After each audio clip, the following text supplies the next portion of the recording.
Assalomu alaykum hurmatli kuzatuvchilar. Bugun sizlar bilan 7-sinf O'zbekiston tarixi darsligining 32-mavzusi bilan batafsil tanishamiz. 32-mavzu Amir Temur saltanatining tashkil topishi mavzusi bo'lib, unda davlat boshqaruvi haqida, mamlakatning hududini kengaytirishni amalga oshirgan ishlar, suyrg'ol yer egaligi, qo'shin tuzilishi haqida batafsil ma'lumotlarga ega bo'lishimiz mumkin. Amir Temur bilamiz 1370-yilda davlat tizimini tashkil qildi.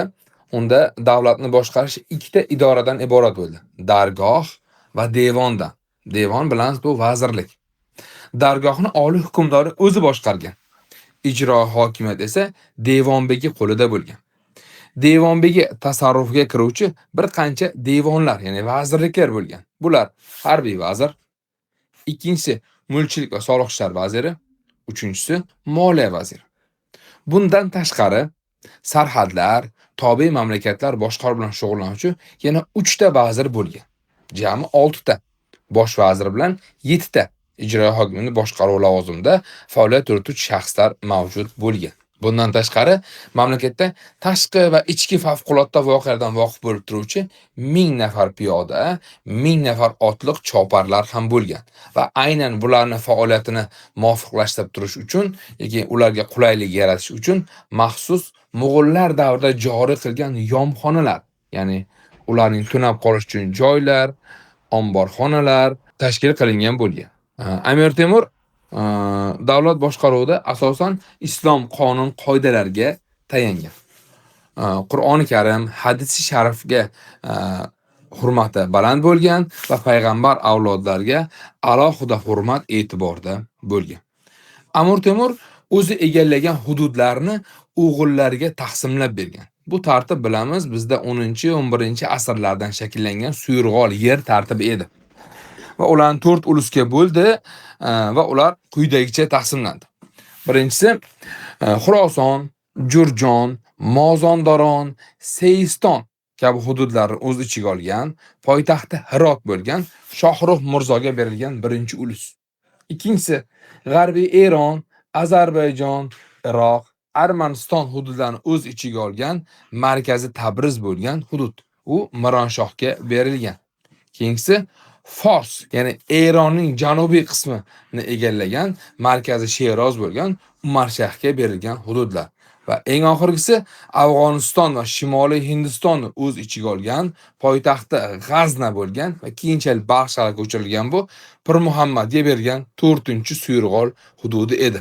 Uluslar markaziy hukumatga itoat etsalarda, ammo ayrim masalalarda mustaqil edilar. Ular hukmdorning alohida davlat devonxonasi va qo'shini mavjud ularning o'zida. Faqat markaziy hokimiyatga soliqlarning bir qismini yuborar va harbiy yurishlar vaqtida qo'shinni markaziy hokimiyatga belgilangan miqdorda qo'shin yuborar edi. Xo'p, Amir Temurda shuncha ulkan davlatni saqlab turuvchi harbiy kuch qanday tuzilgan edi? Amir Temur o'z davri uchun juda mukammal harbiy qo'shin tashkil etgan. Manbalarda ayrim manbalarda 150 ming, ayrim manbalarda 200 mingga yaqin qo'shini, ayrim manbalarda undan ham ortiqroq qo'shini bor deyiladi. Amir Temurda aynan askariy qismlarni viloyatlardan to'plash bilan tavochi mansabidagi amaldorlar shug'ullangan. Xuddi hozirgi davrda shunaqa lavozimlar borki, harbiy askarlikka yuboradigan bo'lim bor, maxsus mudofaa bo'lim bor tumanlarda, xuddi shunga o'xshagan lavozim. Shu ish bilan shug'ullangan. Amir Temur o'z qo'shinni bir qancha harbiy qismlarga bo'lgan, bo'limlarga. Ya'ni 10 minglik bu tuman deb yuritilgan, minglik hazoro deb yuritilgan, 100lik qo'shin deb yuritilgan, 10lik ayel deb yuritilgan. Va ularni Amir Temur tomonidan tayinlangan tuman og'osi, Mirahazoro, qo'shin boshi va ayel boshi kabi sarkardalar boshqarib turgan. Amir Temur qo'shinda ayollardan iborat bo'linma borligi haqida ham tarixchi Ibn Arabshoh o'z asarida yozib qoldirganligini ko'rishimiz mumkin. Amir Temur qo'shini jangga kirish usuli noodatiy shaklda bo'lib, uni xabarchilar, yasovul bo'linmasi, izofa zaxira qismi, markaz, o'ng va chap qanotlar, bular Bulong'or va Juvong'or deb yuritilgan, old qismi Manglay avangardi va yon tomonlarda Qanbul kabi bo'linmalarga bo'lingan. Ya'ni 7 ta qismga bo'lingan.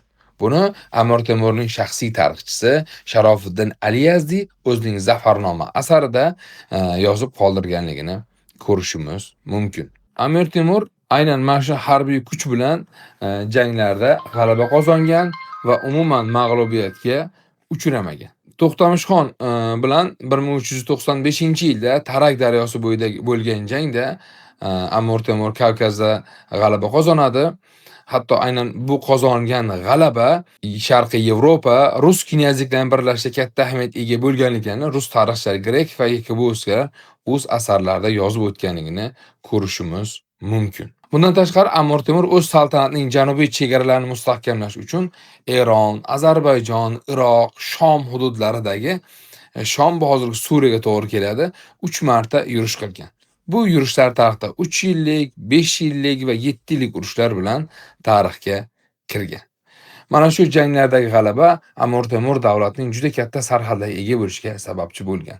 Bundan tashqari 1398-99-yilda Hindiston hududlari va 1402-yilda Turk sultoni Sulton Bayezidga qarshi urushlardan so'ng Amir Temur davlati juda katta maydonlarni egallab olganligini ko'rishimiz mumkin. Hattoki Amir Temur Boyeziddan qozongan g'alabadan so'ng Fransiya, Angliya, Kastiliya va Leon qirollari Amir Temurga o'z minnatdorlik maktublarini yuborganligini ko'rishimiz mumkin. Amir Temur 1404-yil 27-noyabrda 200 minglik qo'shin bilan Xitoyga ham yurishni boshlagan. Afsuski 1405-yil 18-fevralda olamdan o'tishi bilan, vafot etishi bilan ushbu jang muvaffaqiyatsiz yakunlanadi va jang oxiriga yetmay qoladi. Ya'ni Xitoy egallanmay qoladi. Mana shuncha katta sarhadda Xitoy chegaradan toki Turkiyagacha bo'lgan katta maydonda Amir Temur o'z davlatini barpo qiladi.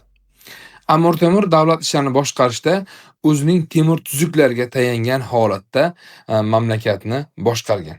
Unda bir jumla inson e'tiborini tortadi.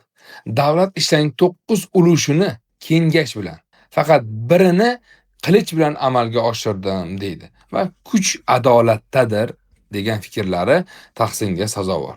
Amir Temur davlati haqidagi mamlakatning qo'shin tuzilishi, harbiy yurishlari, jang uslubi, egallangan hududlar, suyurg'ol tartibi, saltanatning boshqaruvi haqidagi qisqacha fikrlar mana shulardan iborat edi.